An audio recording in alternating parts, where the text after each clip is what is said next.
القصة بتبدأ بوالتر بيديكر بطل القصة. والتر هو شخص عنده وسواس من الأمراض، فهو قلقان دايما إنه يصاب بالمرض لأنه مش عاوز يموت. لكن الدكتور اللي بيكشف عليه دلوقتي بيقول له أنت تمام وزي الفل وما عندكش أي حاجة، قلبك تمام، ودانك تمام، مناخيرك تمام، كلك على بعضك تمام. ومن طريقة كلام الدكتور بنلاحظ إنه مش أول مرة يقول له كده، لأ، ده تقريبا مقيم معاه في البيت، والكلام ده قاله عشرات المرات قبل كده. ولأن والتر موسوس بالمرض فبيكذب الدكتور وبيغلط فيه ويقول له انت مهرج، انت مش فاهم حاجة. وهما بيتكلموا بتدخل عليهم إيثيل بيديكر زوجة والتر، وبتسأل الدكتور عن جوزها، فبيقول لها انه مش مريض وانه بيتهيأ له بس انه مريض. وبيبان عليها انها ست محترمة ومهتمة بجوزها جدا، لكنه بيشتمها هي والدكتور، وبيقول لهم انه هيموت خلال 20 دقيقة. فالدكتور بيزهق وبيمشي، ولكن الدكتور وهو بيخرج من الشقة بيتكلم مع إيثيل وبيقول لها لو في حد تعبان فهيبقى اكيد انتي، وبيكتب لها فيتامينات. وبيبان قد ايه هي بتتعب عشان جوزها وعشان ترضيه، اللي اساسا مش مهتم غير بنفسه، مش مهتم ان مراته مريضة وتعبانة بسبب انها مهتمة بيه. وبيبان قد ايه هو اناني ومغرور، خصوصا لما بيقول لزوجته ليه الرجالة بتموت بدري، ليه الرجالة ما يعيشوش فترة أطول، مثلا 500 سنة أو 600 سنة، ليه الراجل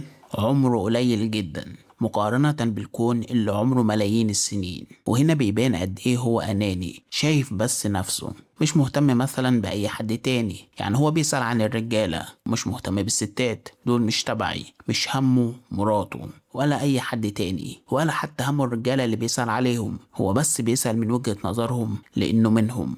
يعني مثلا لو كان خنزير كان هيقولك ليه الخنازير ما تعيش آلاف السنين. هو مهتم فقط بنفسه، مش مهتم بحد تاني. فبتسيبه إيثيل وبتخرج بره، وفجأة وهو قاعد بيكلم نفسه بيظهر له شخص من العدم اسمه كادوالدر، وبنعرف ان هو الشيطان وجاي يعقد صفقة مع والتر، وهي انه هيخليه خالد لآلاف السنين مقابل انه هياخد من والتر شيء تافه وبسيط جدا اسمه الروح. وبيبدأ يقنع والتر بمنتهى المكر، فبيقول له إن الحكومات والشعوب هتتفكك وهتنتهي، لكن والتر هيفضل مستمر وخالد للأبد بدون ما يحصل له أي ضرر.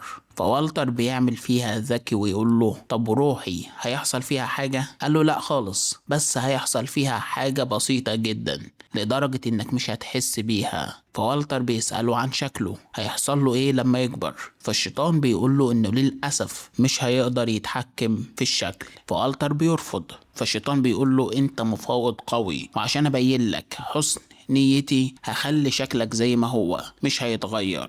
وبيبان قد ايه الشيطان مخادع لما بيحاول يخلي والتر يحس نفسه اذكى منه، اذكى من الشيطان. وكمان بيحاول يتفه ويقلل من شيء مهم جدا زي الروح عشان ما يخليش والتر مركز معاه جدا، بالتالي يقدر بسهولة يستغني عن روحه مقابل الخلود. لكن قبل ما والتر يمضي على العقد بيقول له الشيطان ان في شرط جزائي، وهو انه لو قرر ان ينهي الاتفاق هيموت.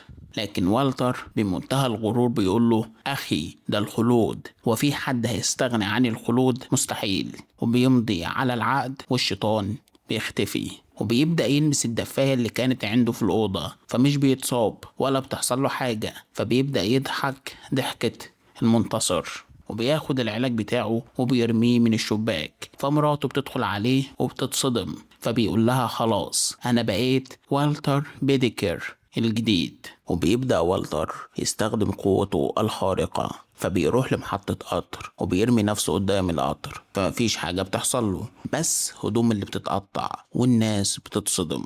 وبنكتشف ان والتر بيعمل كده عشان ياخد من الشركة المسؤولة عن القطر تعويض. وموظف شركة القطر وهو خارج من بيت والتر بيقابل موظف شركة الأتوبيسات اللي جاي عشان يدي تعويض لوالتر بسبب إن الأتوبيس بتاعهم صدموا. وبنعرف إن والتر عمل فوق ال 14 حادثة عشان بس يحس بالمتعة وياخد كمان تعويضات. لكن المتعة دي بتبدأ تختفي واحدة واحدة. والتر بيبدأ يحس بالملل وإن الشيطان ضحك عليه، فراح الحمام وعمل مشروب سام من الكحول والأمونيا. المشروب ده كفيل إنه يموت 12 شخص، بس والتر مفيش حاجة بتحصل له. ومراته بدأت تسأل ايه ده، هو في ايه؟ فقال لها انه مضى اتفاق مع الشيطان هياخد روحه مقابل الخلود. وبيحاول والتر انه يبحث عن المتعة، فبيجرب طرق اخطر للموت، فبيقرر انه يرمي نفسه من فوق المبنى. فمراته بتجري وراه عشان تمنعه، هي شايفاه مجنون ومش عاوزة تخسر جوزها، ولكن وهي بتحاول انها تمنعه هي اللي بتقع وبتموت. وبنشوف ان ازاي والتر بمنتهى اللامبالاة بيطلع سيجارة وبيشربها، وما فكرش حتى انه ينزل يطمن على مراته يمكن تكون عايشة، لكن هو مش مهتم. هو شخص اناني جدا، فبتجيله فكرة هتخليه يحس بمتعة اكبر، فبيكلم الشرطة ويقول لهم ان مراته اتقتلت وان هو اللي قتلها. والشرطة بتقبض عليه وبتحبسه، وبيجيله المحامي بتاعه ويقول له انت شخص غريب جدا، ازاي بعد 12 ساعة هيتحكم عليك بالاعدام بالكرسي الكهربائي ومش مهتم؟ لا ده انت كمان معترف ان انت اللي قتلتها. فبيقول له والتر ان مفيش حاجة هتحصل له، الشرطة بس اللي هتخسر وهيجيلها فاتورة كهرباء عالية. وتاني يوم بيصدر الحكم، وبيحصل البلوت تويست الجامد جدا، لان والتر مش بيتحكم عليه بالاعدام، لا بيتحكم عليه بحكم اصعب بكتير، بيتحكم عليه بالسجن مدى الحياة. يعني هيتسجن سجن ابدي. اللي كان خايف من الموت ورافض انه يكون في التراب بشكل ابدي هيفضل في السجن بشكل ابدي، والسجن اسوأ لانه هيحس بالحزن والالم والحسرة. فوالتر اتصدم، فبيجيله الشيطان في لحظة ضعف ويقول له هتفسخ الاتفاق؟ فيقول له وبيموت والتر بعد ما باع روحه للشيطان. والقصة بتخلص. القصة دي رغم بساطتها جامدة جدا، بتوضح من خلال إيثيل إننا ما ينفعش نكمل في علاقات توكسيك، لأن هي اللي هتقضي علينا وهتموتنا. كمان بتوضح لنا ان ازاي الشيطان بيحاول يتفه من الامور الهامة، بيحاول انه يغير من المسميات عشان يوهمك انك مش بتعمل حاجة غلط، انك مش بتعمل حاجة حرام. لكن مهما المسميات اتغيرت الحرام هيفضل حرام. يعني لو قلت لي عليها مساكنة مش زنا هيفضل الفعل حرام. لازم ناخد بالنا من النقطة دي. آخر حاجة بتوضحها القصة وهي أهمية الموت. الموت بيدي معنى للحياة، معنى لوقتك، لأنك عارف إنه هينتهي هيخلص، فعشان كده بتكون حريص إنك تستخدمه أفضل استخدام. وكمان عشان عارف إنك هتموت وجسدك هيفنى، فبتكون حريص إنك تقدم قيمة وتسيب أثر يستمر من بعدك، أثر طيب. فالموت بيخلي حياتك ليها معنى. شكرا، سلام.